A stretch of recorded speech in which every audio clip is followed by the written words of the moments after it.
이제는 불이요 그의 아름다움은 들의 꽃과 같으니 풀은 마르고 꽃은 시드나 우리 하나님의 말씀은 영원히 서리.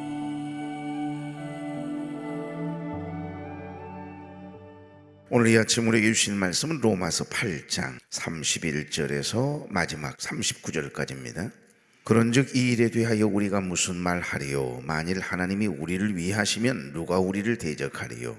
자기 아들을 아끼지 아니하시고 우리 모든 사람을 위하여 내주시니가 어찌 그 아들과 함께 모든 것을 우리에게 주시지 아니하겠느냐? 누가 능히 하나님께서 택하신 자들을 고발하리요? 의롭다 하신 이는 하나님이시니 누가 정죄하리요? 죽으실 뿐 아니라 다시 살아나신 이는 그리스도 예수시니 그는 하나님 우편에 계신 자요 우리를 위하여 간구하시는 자. 누가 우리를 그리스도의 사랑에서 끊으리요? 환난이나 곤고나 박해나 기근이나 적신이나 위험이나 칼이랴. 기록된 바 우리가 종일 주를 위하여 죽임을 당하게 되며 도살당할 양같이 여김을 받았나이다 함과 같으니라. 그러나 이 모든 일에 우리를 사랑하신 이로 말미암아 우리가 넉넉히 이기느니라. 내가 확신하노니 사망이나 생명이나 천사들이나 권세자들이나 현재의 일이나 장래의 일이나 다 능력이나 같이요. 높음이나 깊음이나 다른 어떤 피조물이라도 우리를 우리 주 그리스도 예수 안에 있는 하나님의 사랑에서 끊을 수 없으리라. 아멘. 자, 우리 인사 나누죠. 좋은 아침입니다.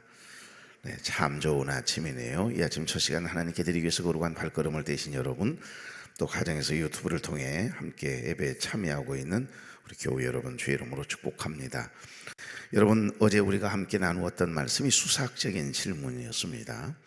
오늘 두 번째입니다. 수학적인 질문에 대한 말씀 어제 아침 설명드렸죠. 어떤 의도를 가지고 질문을 던져요. 그래서 자신이 전하고자 하는 것을 입증하려고 하는 논증을 가리켜서 수학적인 질문이라고 하는 겁니다. 근데 특별한 점이 뭐죠? 내가 질문을 던지고 내가 답을 하는 겁니다.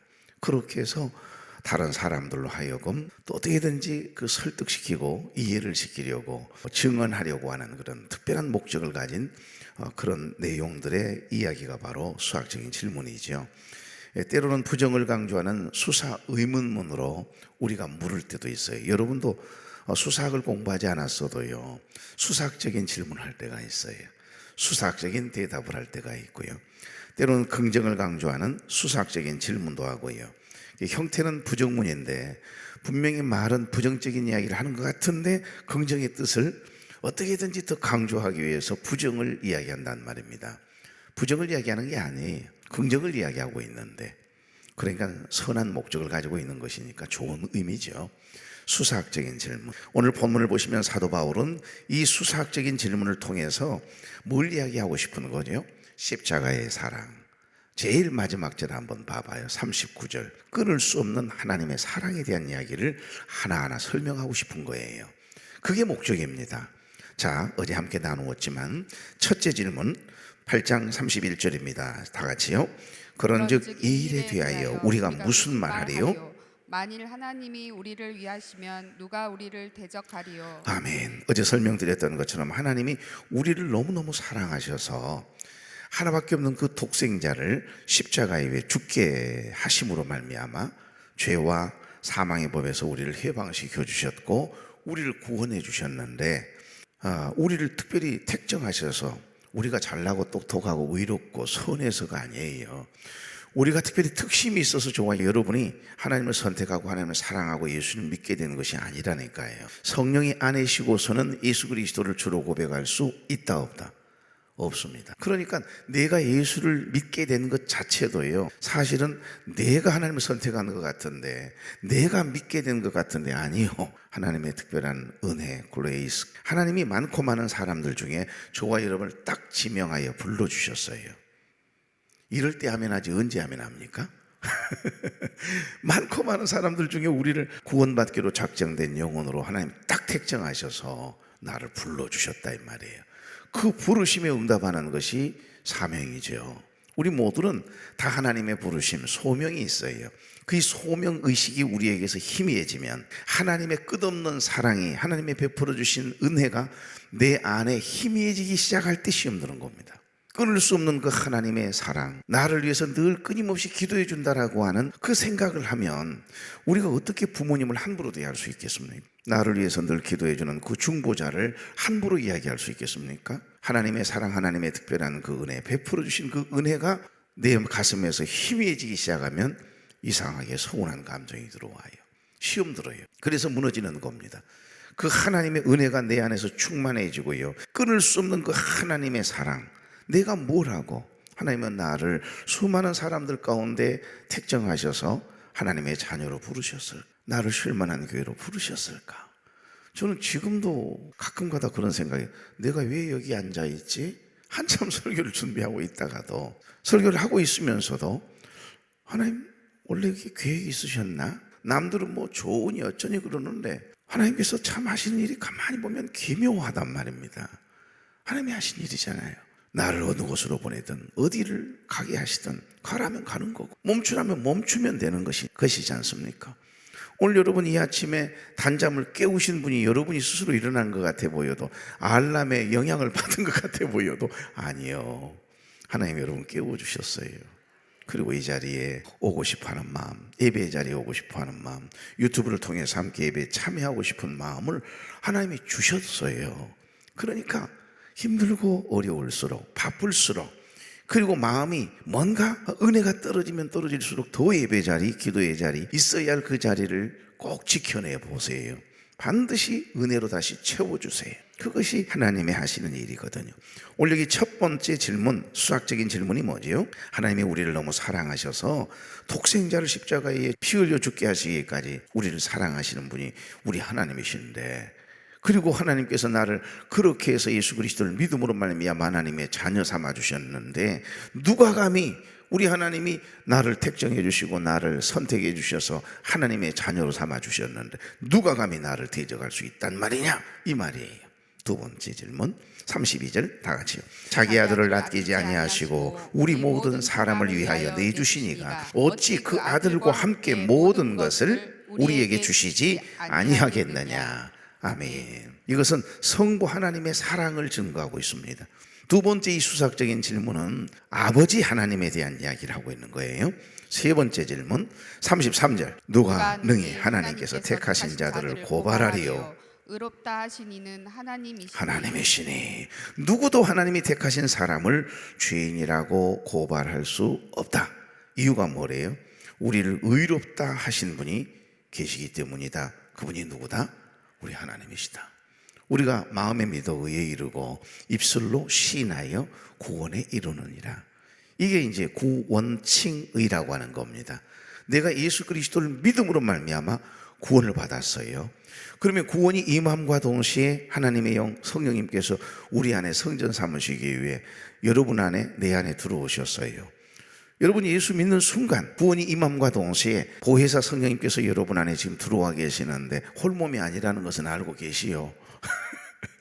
나 홀몸이 아니란 말입니다. 여러분 혼자가 아니에요.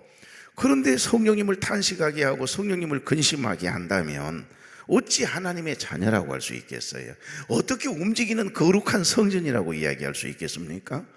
우리 안에 누가 계신다? 누가 계신다고요? 그분이 어떤 분이요? 파라클레토스, 보혜사세요. 나를 돕기 위해서, 나를 대신하여 탄식하여 간구해 주시는 분, 헬퍼이기도 하고 카운셀러이기도 하고 그리고 위로자이기도 하고 변호자이기도 하고 나를 보증해 주시거든. 내 혼자만이라면 결코 구원받아 하나님의 자녀가 될 수 없는데 예수 그리스도를 믿는 순간 구원의 임함과 동시에 하나님의 영 성령님이 여러분 안에, 내 안에 내주하고 계세요. 이것을 성령의 내주라고 하는 겁니다. 지금 여러분은 교리 공부를 하고 있는 거예요. 그런데 여러분, 성령이 내 안에 임하니까, 우리와 함께 해주시려 우리 안에 내주에 계시니까 십자가라고 하는 안경을 통해 딱 바라보면 구원받을 하나님의 자녀인 걸 다 알아요. 여러분, 하나님을 믿지 않는 미신을 섬기는 진짜 점쟁이도 무당도 내 안에 예수의 생명이 있는지, 보혜사 성령님이 우리와 함께 하시는지 안 하시는지 다 아는데 아니, 나와 함께 하시는 분이 내 안에 계시는데 여러분만 모르면 되겠어요? 그러면 성령님 섭섭하시죠. 보혜사 성령님이 내 안에 딱 내주하고 계세요. 그래서 결국 우리가 예수 그리스도를 믿음으로 말미암아 의롭다 칭함을 받는다. 이게 구원칭의라고 하는 단어입니다. 의롭다함을 얻는 거예요. 하나님께서 우리를 의롭다고 탁 인쳐주셨는데, 주의 보혈 흐르게 하셨는데, 의롭다 하신 이가 하나님이신데 누가 감히 하나님께서 택하신 자를 고발하리요? 의롭다 하신 이가 하나님인데, 이 말이에요. 지금 사도 바울이 열받았잖아요. 고로 그 누구도 이의를 제기할 수 없는데 왜 염려하고 아직도 의심하느냐. 막 삿대질을 하면서 비난을 하면서 고발해버리겠다 참소하는 그런 사람들이 주위에 있으면 여러분 마음 편안하게 잠을 잘 수가 있나요? 내가 그런 적이 없어도 마음이 불편하고 아파요. 직접적으로 들어도 속상할 일인데 남을 통해서 안 좋은 이야기를 들으면 그 무슨 재미가 있어요? 삶의 의미, 목회의 의욕이 떨어져 버리죠. 그럼에도 우리는 꾸준하게 마귀가 하는 늘 그 참소하는 일을 가벼이 여긴단 말입니다. 오늘 이 말씀이에요. 누가 능히 하나님께서 택하신 자를 그렇게 참소하고 험담하고 고발하리요? 의롭다 하신 분이 하나님이신데 그런 소리 신경 쓰지 마라, 이 말입니다. 자, 네 번째 수학적인 질문 34절 시작. 누가 정죄하리요? 주실 뿐 아니라 다시 살아나실 이는 그리스도 예수시니 그는 하나님 우편에 계신 자요 우리를 위하여 간구하시는 자시니라. 아멘. 그렇습니다. 마귀는 우리 안에 있는 죄를 보거든요. 그러니까 우리가 상대를, 우리 자녀들을 볼 때, 부모의 모습을 볼 때 무엇을 보느냐가 굉장히 중요해요. 교우들 간에도 여러분이 나를 볼 때 뭘 보느냐가 중요하거든요. 나와 함께 하신 하나님을 보아야 될 텐데 이상해요. 인간적이고 허물 많은 죄 많은 나를 자꾸 보면 무슨 은혜가 되겠어요? 근데 여러분은 참 대단한 능력이 있는 것 같아요. 어떻게 목회자를 막 뒤에서 이야기하면서 은혜를 받냐고. 은혜 받을 수 있습니까? 그거 불가능한 일인데 그런 능력은 어디서 받았어요? 나에게도 좀 허락해 주시면 좋겠어. 이 마귀는 우리 안에 있는 자꾸 죄만 보려고 하거든요.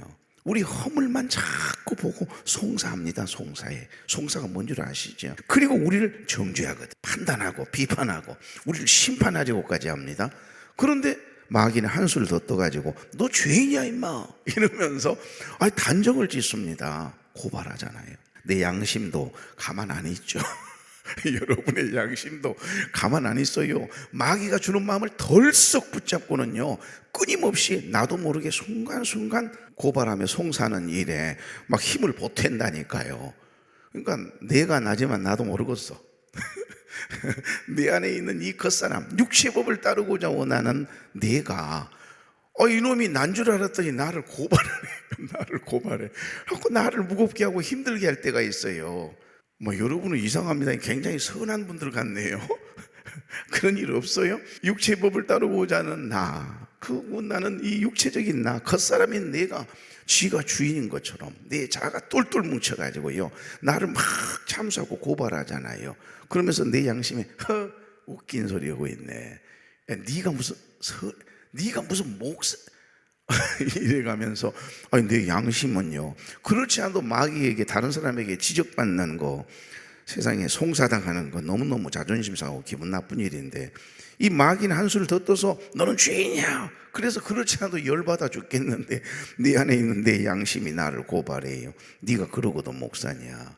네가 그러고도 지금 장로라고 생각하느냐? 네가 그러고도 안수집 권사 맞아? 이러면서 여러분 내 양심이 여러분을 콕콕콕 찔러댈 때가 있어요 없어요?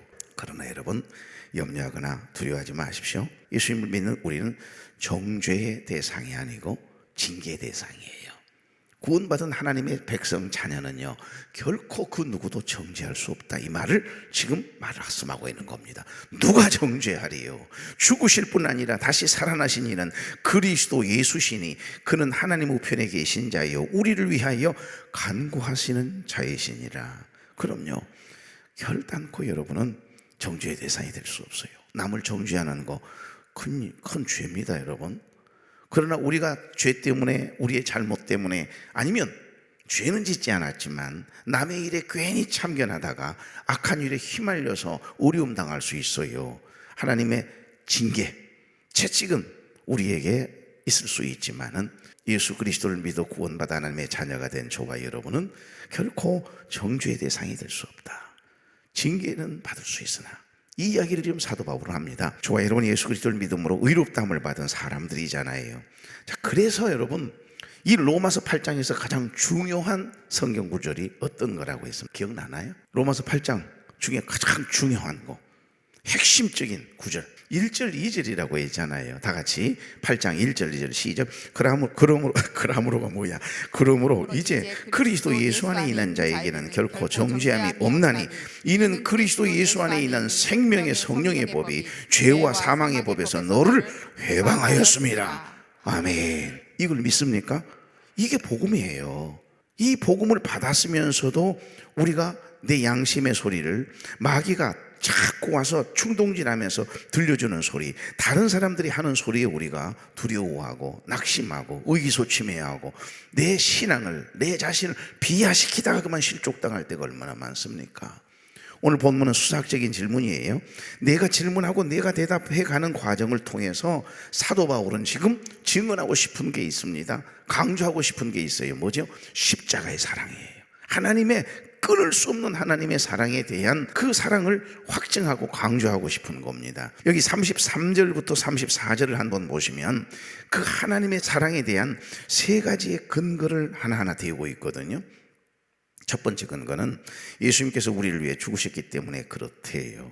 죄인된 우리를 죽게 내버려 두실 수가 없어서 죄가 없으신 예수님께서 인간의 몸을 입고 인카네이션, 이 땅에 내려오셔야만 했고 우리를 대신해서 우리가 우리의 죄 때문에 우리는 영원한 형벌을 받아 지옥에 갈 수밖에 없는 존재인데 죄인이 어떻게 죄인을 구하겠어요? 아무도 이 땅에는 우리를 구원할 자가 없어요. 대단한 신성을 가지고 자기가 보혜사, 우리나라만 자칭 예수 하나님이 17명이나 된다 그럽니다. 그들도 다 죽었어요. 아버지라고 이야기했던, 자기가 하나님이라고 이야기했던 그 양반은 식당에 가서 밥 먹다가 중풍으로 떨어져 죽었습니다. 어떻게 그런 분이 하나님일 수 있습니까? 그런데도 거기에 쏘가 넘어가지 않습니까? 여러분, 죄인된 우리를 죽게 내버려 두실 수가 없으셨던지 죄가 없으신 분은 유일하신 한 분 계시잖아요. 우리 주님이세요. 그래서 하나밖에 없는 독생자를 이 땅에 인간의 몸을 입혀 내려오게 하신 겁니다. 그게 성탄절입니다. 극단적인 자기 비하 사건, 이 일을 통해서 죄인된 우리를 구원해 주시기 위해서 우리가 죄값을 받아 죽어야 하는데 그 죄값을 치루어 주시기 위해 십자가를 지신 건 아닙니까? 침뱉음을 당하시고 조롱을 당하시고 옷 벗김을 당하시고 부끄러움을 개의치 아니하시더니 십자가에 위해서 물과 피를 다 쏟아 죽으셔요. 우리가 맞아야 할 채찍에 맞아 찢기셨습니다. 예수님께서 물과 피를 다 흘리셨어요. 그리고 하물며 우리를 은부에 보낼 수가 없어서 예수님께서 대신 은부까지, 죽음을 이야기하는 거죠. 죽음까지 내려가는 그 고난을 당하시지 않았습니까? 주님이 우리를 구속하여 주시기 위해 찢기셨고 죽어주셨는데 누가 송사할 수 있고 누가 감히 하나님의 자녀된 우리를 정죄한단 말이냐, 이 말이거든요. 그래서 여러분, 로마서 8장 여기 1절 2절 말씀에 그러므로 이제 그리스도 예수 안에 있는 자에게는 결코 뭐가 없다? 정죄함이 없다. 이는 그리스도 예수 안에 있는 생명의 성령의 법이 죄와 사망의 법에서 너를 자유케 했다, 해방시켰다, 분명히 말씀하고 있잖아요. 이게 수학적인 질문의 답이에요. 자, 두 번째 근거는 예수님께서 다시 살아나셨기 때문이래요. 지금 33절 34절에 세 가지 근거를 이야기하고 있는 겁니다. 죽으셨을 뿐만 아니라 다시 살아나셨다는 거예요. 부활하셨다는 겁니다.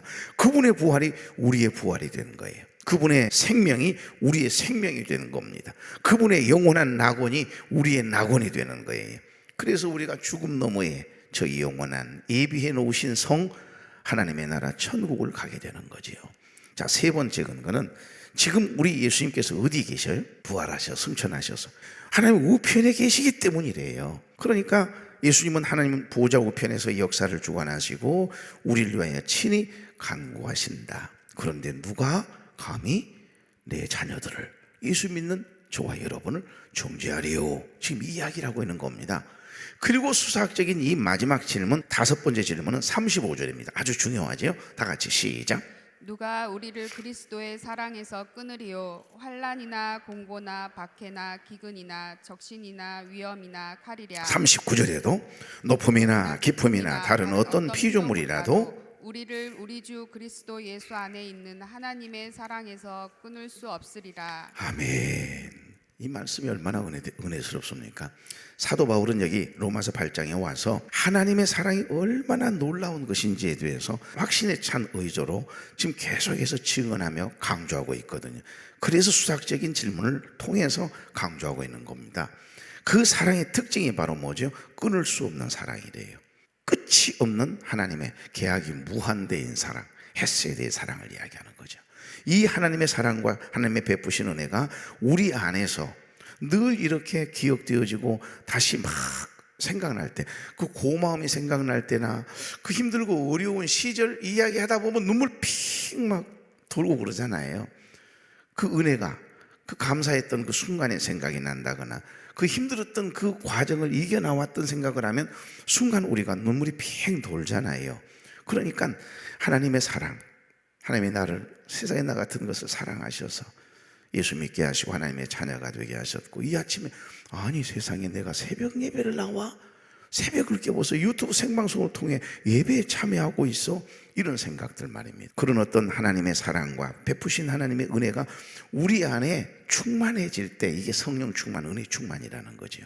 그런데 여러분, 그 하나님의 은혜가, 하나님의 특별한 사랑이, 감격했던 그 하나님의 베푸신 은혜, 주님의 첫사랑이 희미해지기 시작하면요, 작은 것 하나에도 이상해요. 그게 본질이 아니잖아요. 서운한 감정이 들어옵니다. 시험이 들어요. 작은 것 하나하나에 쉽게 넘어지고 살짝 그냥 건드리기만 해도 팍 넘어져요. 자빠져요. 실족합니다. 누가 뭐라 해도, 아무도 나를 알아주지 않는다고 해도 그거 여러분 개의치 마십시오. 하나님은 다 보고 계시는데, 다 알고 계시는데, 다 듣고 계시는데 뭐가 걱정이세요? 하나님의 나를 향한 사랑, 나에게 베푸신 하나님의 은혜를 기억하고 있는 사람은 절대 넘어졌다가도, 넘어질 수는 있어요, 그러나 오뚜기처럼 다시 일어서게 되는 줄로 믿습니다. 그래서 골드 스미스라고 하는 사람이 진정한 성공이란 뭐냐? 넘어지지 않는 것, 실패하지 않는 것, 이게 성공 아니다. 넘어졌다 할지라도, 실패했다 할지라도, 실수했다 할지라도 깨닫고 다시 일어서는 거예요. 믿음으로 다시 일어서는 거예요. 내가 지금 막이 밥이 되면 안 되지, 내가 넘어져 있으면 안 되지, 서운한 감정 때문에 내가 시험 들면 안 되지, 벌떡 일어나야 되는 거예요. 일어나면 하나님의 베푸신 그 은혜 때문에 다시 눈물 지음이 있고요, 감사와 감격이에요. 그래서 다시 일어나는 겁니다. 그러면 승리하는 거예요. 그러면 안 되겠구만, 아이 가자. 그리고 군대를 이루면서 나를 에워싸고 있던 이 어둠의 세력들, 마귀 사단이 자꾸 참소하고 충동질하고 부축했던 이 못된 놈들이 내 주위에 좋지 못한, 은혜롭지 못한 사람들을 하나님이 한 길로 왔다 일곱 길로 도망가도록 역사해 주시는 거예요. 여러분, 오늘 본문을 자세히 들여다보시면 우리를 향한 하나님의 사랑이 얼마나 놀라운 것인지에 대해서 세 분이 보증해 주시고 계심을 발견할 수 있습니다. 한 분 누굴까요? 성부 하나님의 사랑입니다. 수학적인 질문 안에 들어있어요. 성부 하나님의 사랑에 대한 내용이 나와 있지 않습니까? 자, 두 번째는 성자 예수님의 사랑. 친히 내려오셔서 인간의 몸을 입으셨어요. 우리가 받아야 할 부끄러움을 다 당하셨어요. 그리고 하물며 찔리기도 하시고 못 박히시고 물과 피를 다 쏟아주셨잖아요. 그 사랑. 세 번째는 하나님의 영이신 보혜사 성령님의 사랑이에요. 성부 하나님, 성자 예수님, 보혜사 성령님, 삼위일체 하나님의 삼중적인 사랑을 오늘 이 수학적인 질문을 통해서 사도 바울은 설명하고 있는 겁니다. 여기 로마서 8장 32절은 성부 하나님의 사랑을 증거하잖아요. 자기 아들을 아끼지 아니하시고 우리 모든 사람을 위하여 내주시니가 어찌 그 아들과 함께 모든 것을 우리에게 주시지 아니하겠느냐. 두 번째, 성자 예수님의 사랑은 로마서 5장 8절은 이렇게 증언해요. 우리가 아직 죄인 되었을 때 그리스도께서 우리를 위하여 죽으심으로 하나님께서 우리에 대한 자기의 사랑을 확증하셨느니라. 로마서 8장 34절 보실래요? 누가 정죄하리요? 죽으실 뿐만 아니라 다시 살아나신 이는 그리스도 예수시니. 할렐루야. 그는 지금 어디에 계신다? 하나님 우편에 계신 자요, 우리를 위하여 간구하시는 자신이라. 이 부분은 보혜사 성령님에 대한 말씀이죠. 오늘 26절 다 같이 이와 같이 성령도 우리의 연약함을 도우시나니 우리는 마땅히 기도할 바를 알지 못하나 오직 성령이 말할 수 없는 탄식으로 우리를 위하여 친히 뭐 하신다? 간구하시느니라. 할렐루야. 성령님의 도우심이 없으면 우리가 하나님도 예수님도 믿을 수 없어요. 왜? 성령이 안에시고서는 예수 그리스도를 주라고 할 수 없기 때문에. 고로 내가 하나님을 선택하고 내 믿음으로 구원을 받은 것 같아 보여도 너 그렇지 않습니다. 우리를 너무너무 사랑하신 하나님의 선택, 택정하심이 처음이고요. 그 다음 내 안에 들어오셔서 나와 함께 하시는 그 성령님께서 믿어지도록 예수 그리스도를 주로 고백할 수 있도록 믿음을 주신 거예요. 그렇게 딱딱하던 이 노란 콩, 까만 콩들이요, 그 창고에 놔두면요 싹도 안 나요. 몇 년 놔둬봐요. 그래도 싹 안 납니다. 그런데 이상합니다. 농부가 밭을 갈고 탁 뿌려놓아요. 그러면 비가 내리고 햇빛이 쬐고 바람이 쫙 불어오면 그 온도, 적정 온도가 딱 맞춰지면 이상해요. 봄이 되면요 톡 하고 터지고 나오잖아요. 그 참 놀라운 일이에요. 우리의 믿음이 그래요. 그렇게 안 믿어졌는데, 그렇게 은혜가 안 되었는데 한순간 하나님께서 톡 하고 터뜨려 주시는 날에는요 은혜가 되면 정신없어. 눈물이 메마를 날이 없어요. 그냥 생각만 하면 감사해서 혼자 울고 있어요. 엄마 저 인간이 왜 저런다냐 이럴 정도로 그 은혜 안에 살아가는 저와 여러분 되길 소망합니다. 이제 말씀을 맺고자 합니다. 오늘 본문의 메시지는 여기 8장 35절에 집약되어 있거든요. 누가 우리를 그리스도의 사랑에서 끊을 수가 있겠냐 이 말이에요. 이 수학적인 질문을 던져놓고 뭐라고 이야기합니까? 사도 바울은 지금 질문을 자기가 해. 그리고 자기가 뭐라고 이야기합니까? 환난입니까? 곤고입니까? 박해입니까? 굶주림과 헐벗음이 끊을 수 있을까요? 위협이나 칼이 감히 하나님과 나 사이를 끊을 수 있다고 생각하십니까? 이 말이에요.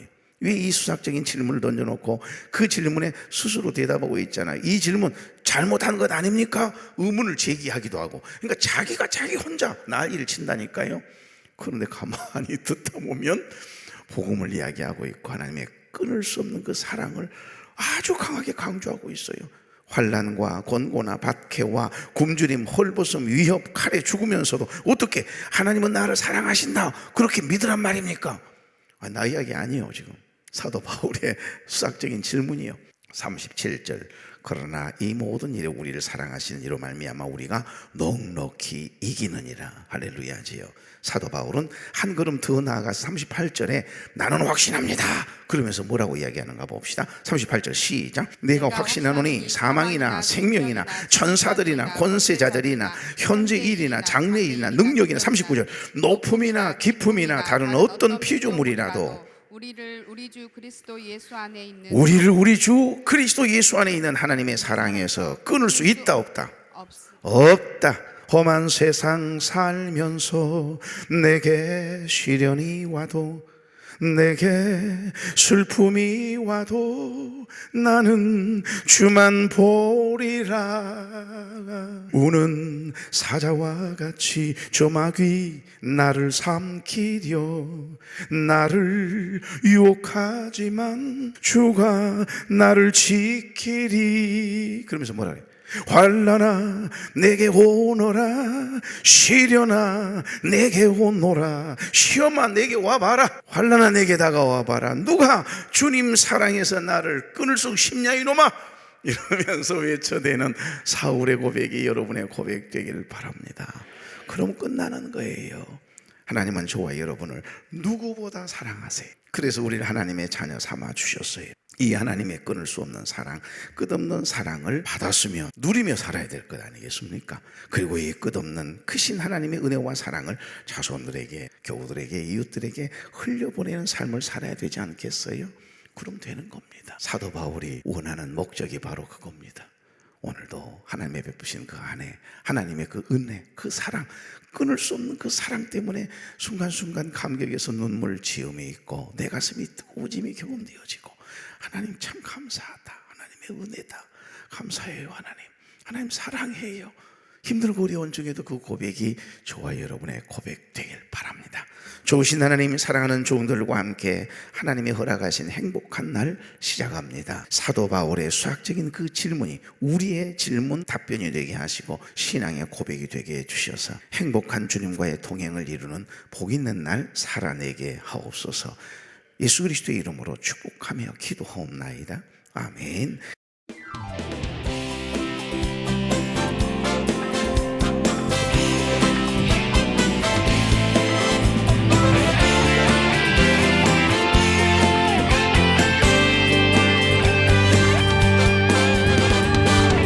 우리 주님의 사랑은 하늘보다 넓고 강보다 바다보다 깊어요. 언제나 성실한 우리 주님의 나온 그 사랑 내 삶 속에 가득 넘치네. 우리 주님의 사랑은 하늘보다 높고 강보다 바다보다 깊어요. 언제나 성실한 우리 주님의 나온 그 사랑 내 삶 속에 가득 넘치네. 우리 주님의 크고도 놀라운 사랑 당신에게 전해줄 수만 있다면 하늘보다 넓고 바다보다 깊은 주님의 놀라운 그 사랑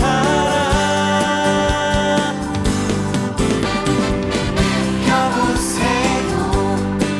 언제나 변함없이 따스한 주님의 영원한 그 사랑 함께 찬양 드려요. 우리를 위해 죽임 당하시고 부활하신 나의 주 예수님.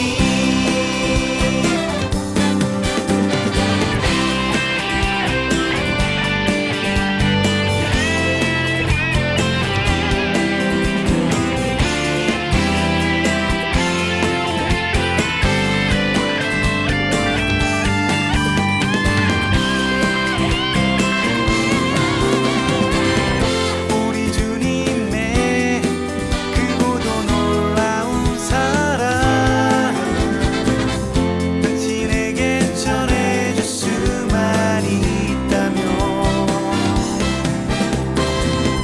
하늘보다 넓고 바다보다 깊은 주님의 놀라운 그 사랑